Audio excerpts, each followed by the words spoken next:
increase column is necessary. Is it recording? Okay, fine. Then we'll start the thing, right? So in the previous classes, we know how to calculate the problem by the different methods.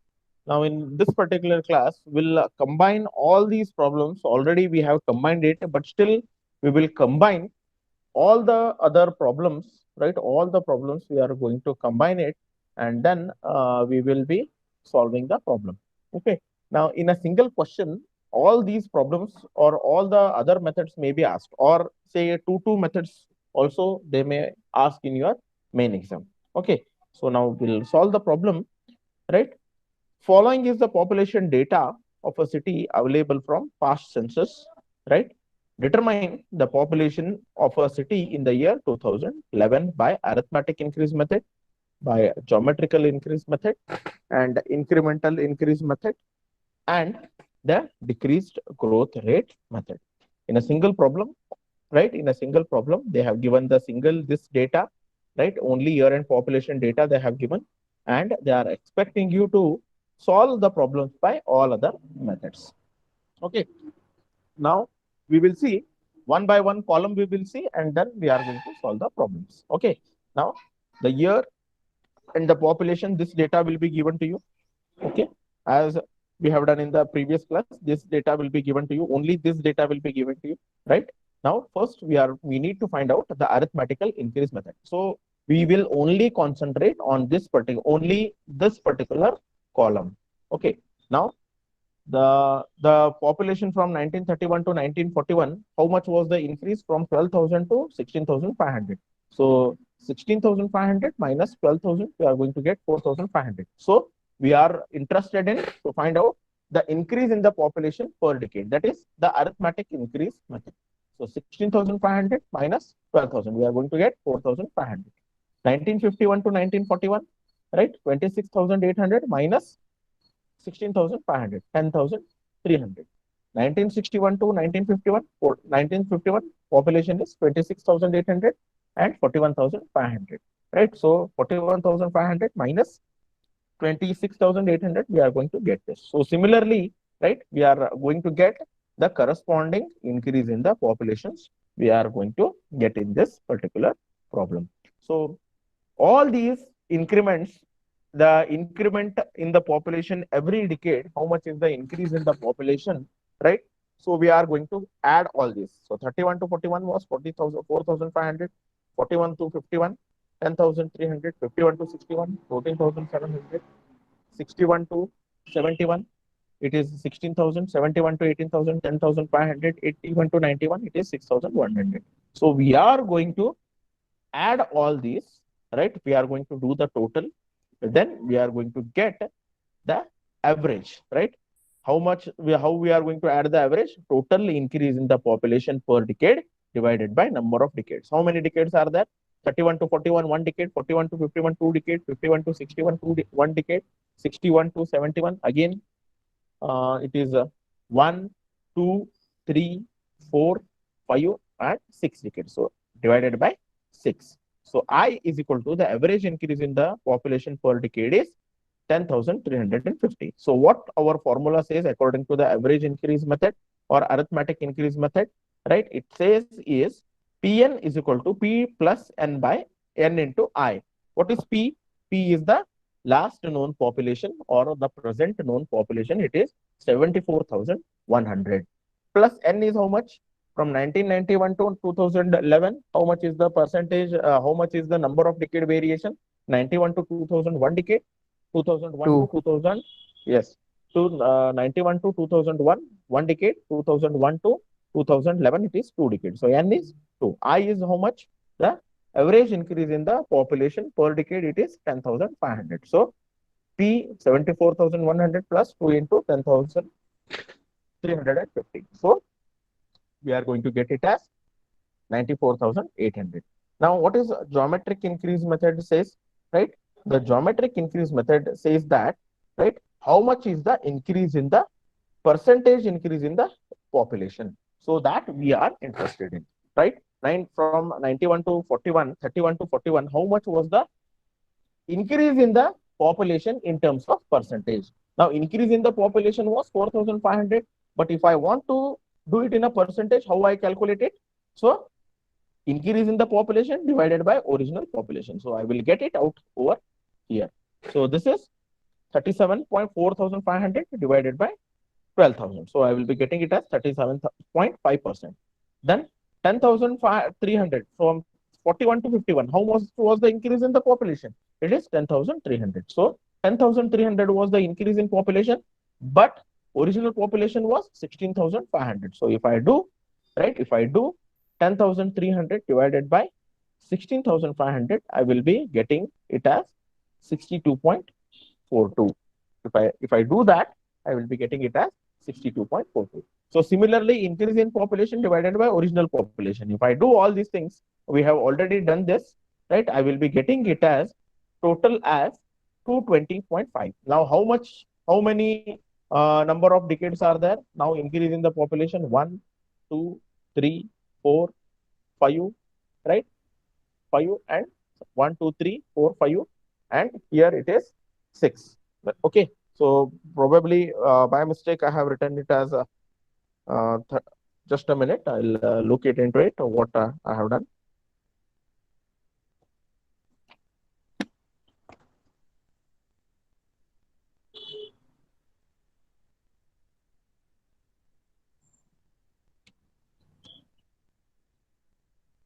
So it should be 6, right?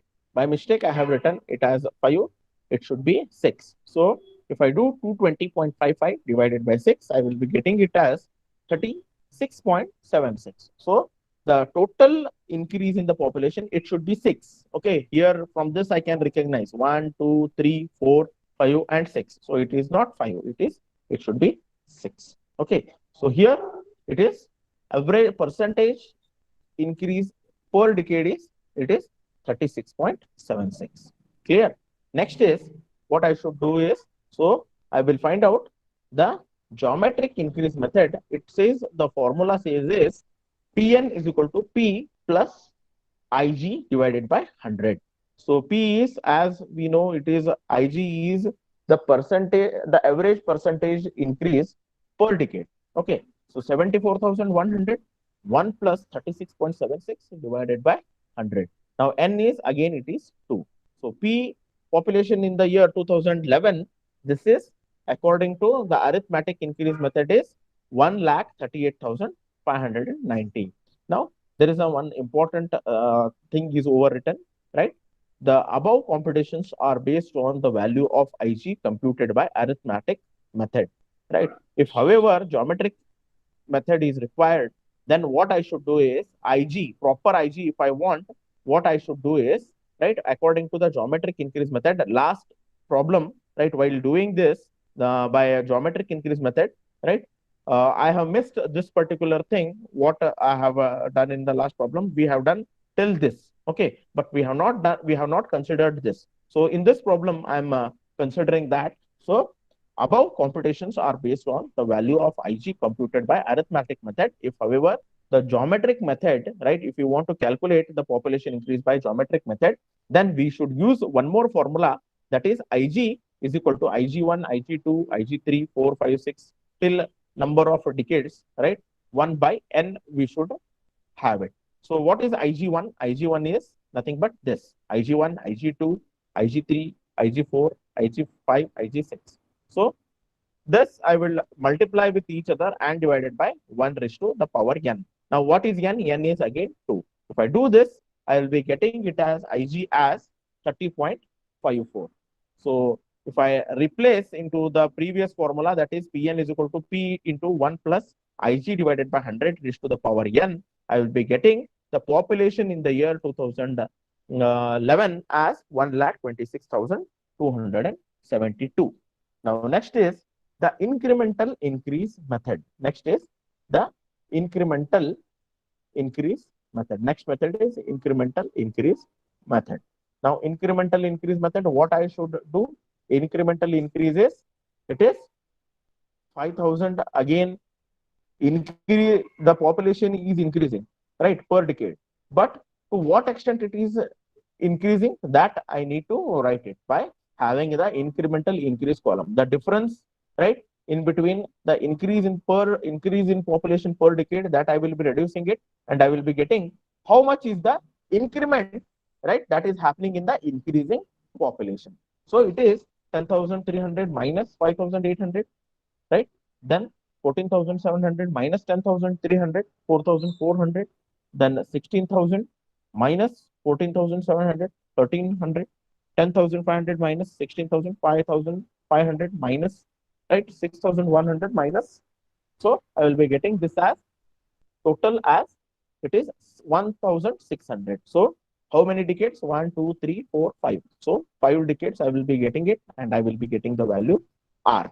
So how we are going to do it? By incremental increase method. The incremental increase method says Pn is equal to P plus Ni into n plus 1 divided by 2 into R. So 74,100 plus 2 n we already know, and I we already know, right? 2 plus into 2 plus 1 divided by 2 into R is 320, right? R is here, it is 320. So incremental increase total we are going to get, and we are doing the average. So we are going to get it as 320. So we are going to get the incremental increase is 95,760. This we have already done it, right? And then by a percentage, then a percentage, your another method, decrease growth rate method. We have already done it in the previous classes. So again, here I will explain it once again. Increase in the percentage, decrease in percentage increase in the population. Now 37.5 to 62.42. Is it a decrease or increase in the population? It is an increase in the population. So here we are interested to find out the decrease in percentage increase. Now the value is not going to decrease, it is increasing. So we are making it as a dash. So 62.422, again 54.85, it is increasing. So we will write it as 16.3.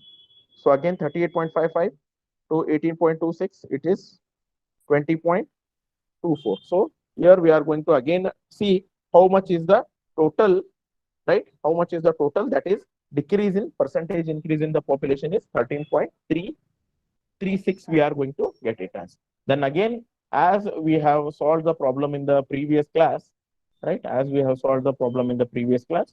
So again, this thing we are going to repeat in this particular, say decrease in percentage, decrease in percentage increase in the population. This is what we are going to follow.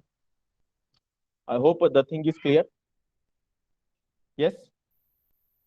Yes, sir. Others? Yes, sir. Okay. Yes, sir. Fine. So we will move with one more concept. Just a minute. Just a minute. The notes are there in the WhatsApp. I will open it.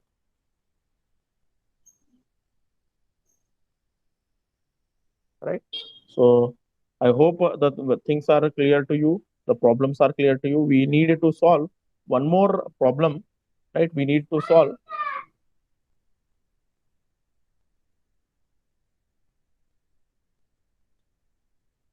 We need to solve one more problem is there that we are going to do it in the next session. But as of now, we will be seeing one more theoretical concept that we have not covered it yet. So we will see one more theoretical concept, that the variations in the water demand, we are going to see how the water demand is going to get vary, that we are going to see. My screen is visible to you all? Yes, sir. Okay, fine. We will Yes, see. sir. Okay, fine. We will see the next thing. What we want is, we want in variations in the water demand. How the water demand is going to vary in a single day. That we will see it now. Okay. So in this graph, actually, this has to be up and this has to be bit down. So there is a slight mistake is there. This has to be actually, it has to be like this. Okay, I will tell how it has to be like this, right? It has to be like this. I'll just message. I will just do it. Okay. So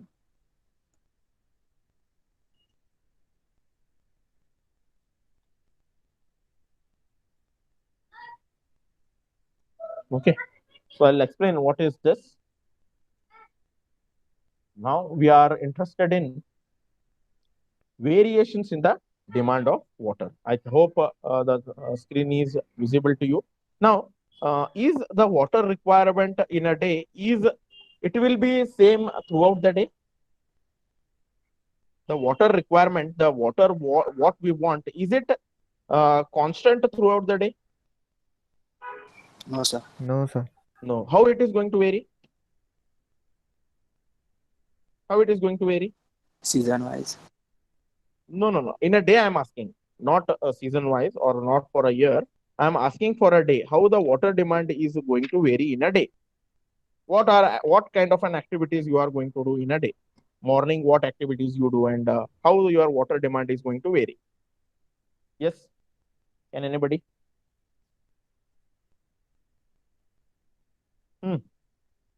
Irshad, Chandrasekhar. Sir, household activities may vary. Okay. So how it is going to vary? So cleaning purpose. No.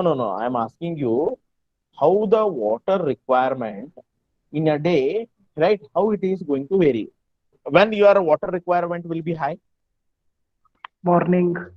Morning and Night. morning and night. Okay. Morning it will be higher or evening it will be higher? Morning. Morning. Morning, Yes. sir. Okay. I hope what I want to what I'm asking you are getting. So water requirement in a day will not be the same. It is going to vary. See, we are going to perform the day-to-day activities, right? So these are this particular graph. It represents, right, hours of the day. To the x-axis represents the hours of the day. To the y-axis, what it represents? It represents the water demand in liters per day. Okay, this is hours of the day. See, 0 means 12 at a night, then 2, 4, 6, 8, then 24 again at the night, at 12 o'clock. Okay, now is you are going to do your at night, right? At night at 12 p.m. what will be your water requirement? Will it be too high? Water requirement? It will be less. It will be less. It will be less, right? You have completed all your day-to-day activity and you are about to sleep now, right? So your water requirement at this particular time, it will be very less. Okay. So water requirement will be less during the night time, right?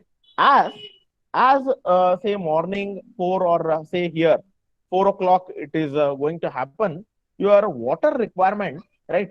This particular axis will represent the hours of the day, right? This particular axis represents the hours of the day, right? And this is the water demand, water requirement.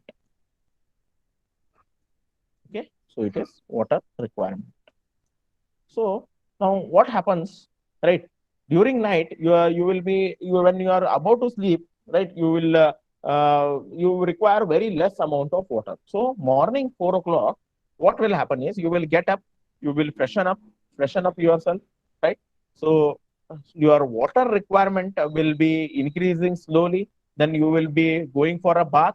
Water requirement will still increase.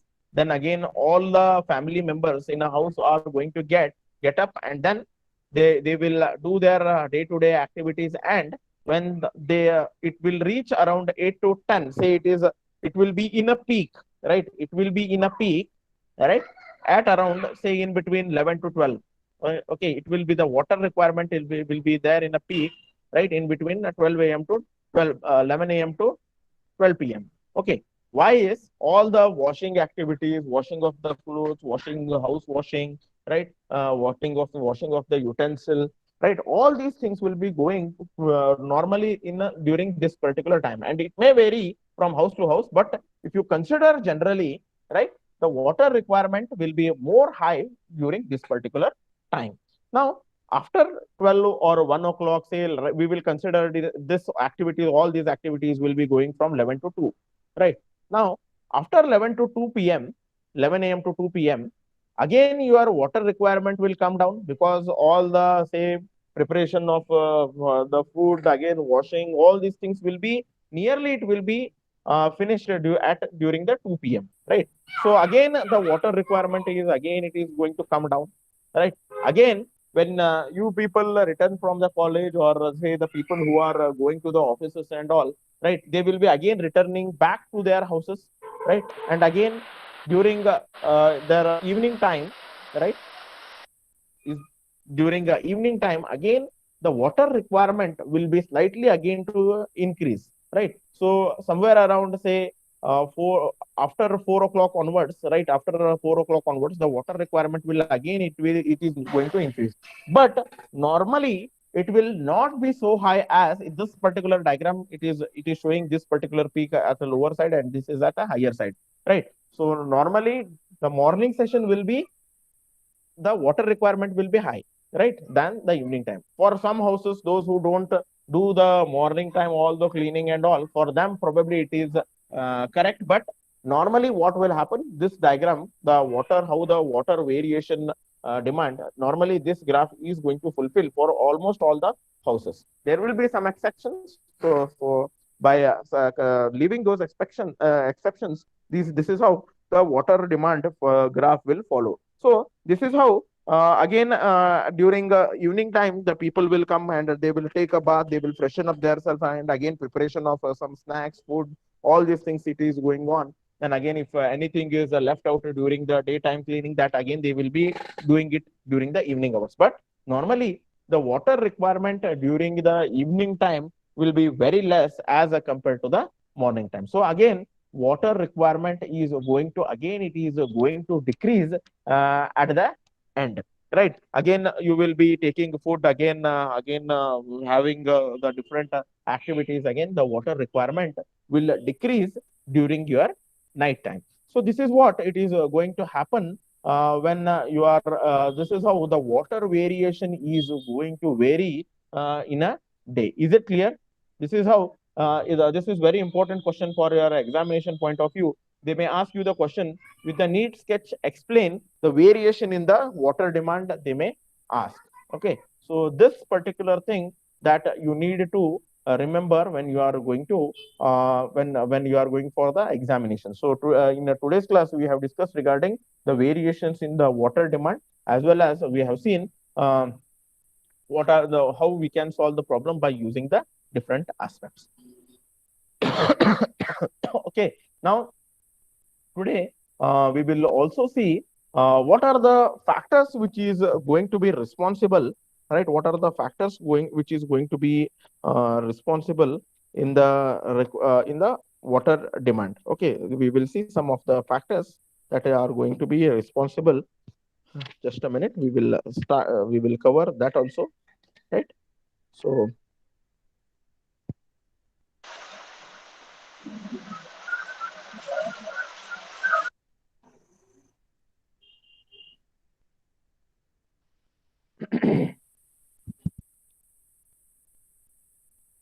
Okay, variations we have finished.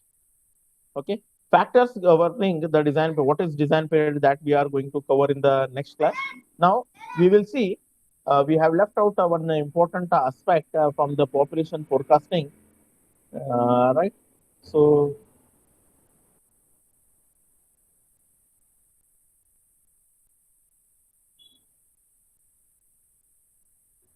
how, on what factors the this increase in the population is the dependent on, that we have missed it while discussing regarding the factors which is going to affect the population growth, right? So economic factors, developmental factors, right, communication, tourism, right, community of life, then unforeseen factors. So this is what we have left, right? So these are the different factors which is going to affect the population growth. The economic factors, wherever the economy is there people are going to live, right?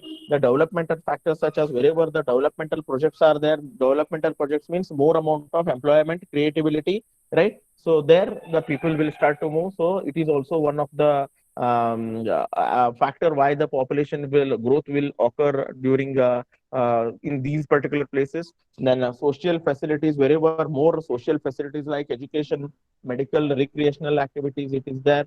There we are going to have the more population growth. Then tourism, right? Wherever good tourism and due to the tourism, more income will be there. The people will migrate over there. Then due to the earthquake, flood, epidemic, the population will be shifting. So this is what we have left with the population forecasting. There is one more method that we are going to study in the next class. Now we will also see one of the important factor. What is a design period? Okay. Now we will see what is a design period. See, when you are going to construct a building, right? When you are going to construct a building, for how many years you are going to design it? Yes, are you going to design it for present requirement? Yes, No, sir. no, you are going to design it for future, right? So whenever we are going to design this water supply line and all, right, we should design it for the future. So normally, see these water supply line and all, it should be designed for the the period of 20 to 30 years, right? So whenever a water supply scheme, it is going to include, right, the structures like as dams, reservoir, treatment, and your pipelines, right?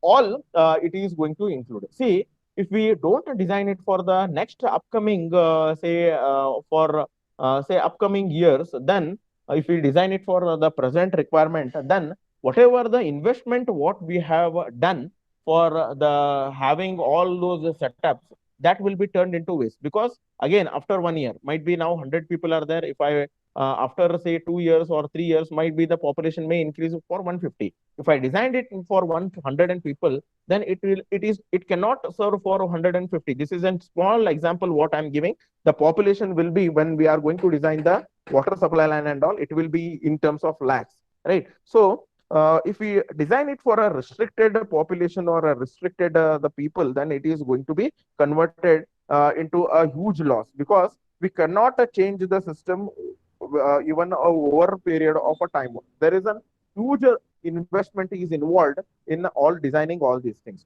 So whenever we are going to design it, it should survive for at least for the period of 30 years. If we want any kind of a modifications, the modification should not be very costly. Again, it is going to, if we want any small kind of a modifications, that can be done with having the very small requirement. Okay. Now, the design period, what is design period is, whatever the system we are going to design, it might be it is a water supply, might be it is a building. How much year it is going to give you the service, or how much for the how much period of time, right? This how much period of time that it is going to give you the service, that we call it as a design period. It is the number of years for which the provision made for designing the capacities of the various components of the water supply scheme, that we call it as the design period, right? So this is what your design period means. If we design a water supply, or if we design any of the schemes, right, it should how many years of service it is going to give you the people, or for how many years it has been designed, that we call it as a design period. Now we will see what are the factors that may influence the design period. Okay, what are the different factors that it is going to influence? So first factor that is going to influence the design period is, it is the useful life of the component structure. It should live long. Okay, and ease in difficulty of in case of likely to be faced in expansion, if it is undertaken, right? So expansion, whatever it is there, it should be done in a very easier way. It should not be too much costly. The amount and the availability of additional investment that is going to be provided by the say government, right? Anticipated rate of population growth, including the possible shift, right? Including the communities, that's all those things, right? Migration, all those things will have to be considered when you are going to have the design the any of the structures. Okay, water supply line, it should be designed for the at least for the period of 30 years. Okay, now the design period for the different component of the water supply scheme recommended by the government of India. These are the different years, for how many years the different water supply schemes it should be designed, right? The storage dams should be designed for the period of 50 years. Intake structures, it should be designed for 30 years. Pumps, it should be designed for 30 years, right? Water treatment unit, 15 years. Pipeline, 30 years. raw water and clear water conveying units. It is designed for 30 years, right? And the distribution system, it is for 30 years, right? So all these are nothing but a different design period that we are going to have in the water supply scheme. It should be designed for. It should not happen that it is going to be designed for 1 year, 2 year, or 3 year. Then again, it should not become say insufficient. And again, we need to design the things. We can design the things, but again for the construction and all, again it is going to require a huge amount of cost is going to be involved when we are going to design such kind of a structures. Once we should design it for the at least for the minimum period of the year of around 30 years for the water supply scheme. The dams we should design it for the 50 to say 100 years, 50 to 80 years. Okay, so this is how your design period is going to get. It is dependent. Okay, so let us see what all things we have covered in the module 1, right? What all the different aspects we have covered in module 1 and what is remaining out, that we will see. Okay, just a minute.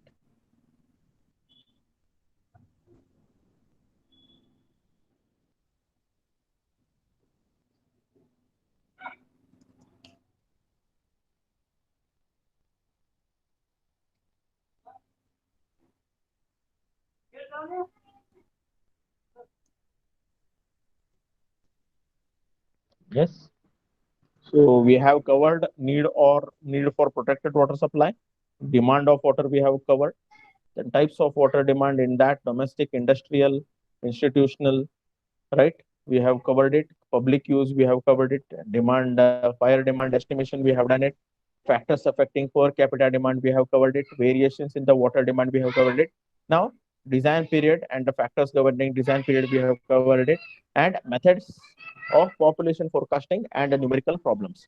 So almost we have covered our module 1, right? Almost we have covered our module 1. There are some of the things are there that it has to be covered, that the problems and what is the peak factor, right? And some of the problems still we need to cover in our module 1. Okay, so again, it might take around 2 classes in order to cover module 1. Okay, so is it clear to you all? Yes? Yes, sir. Is it clear? Yes, sir. Yes, sir. Yes, sir. Yes, sir. Is there any doubt? No, Is there No, any sir. doubt? Okay. Shall we end the session over here? yes, sir. Yes, sir.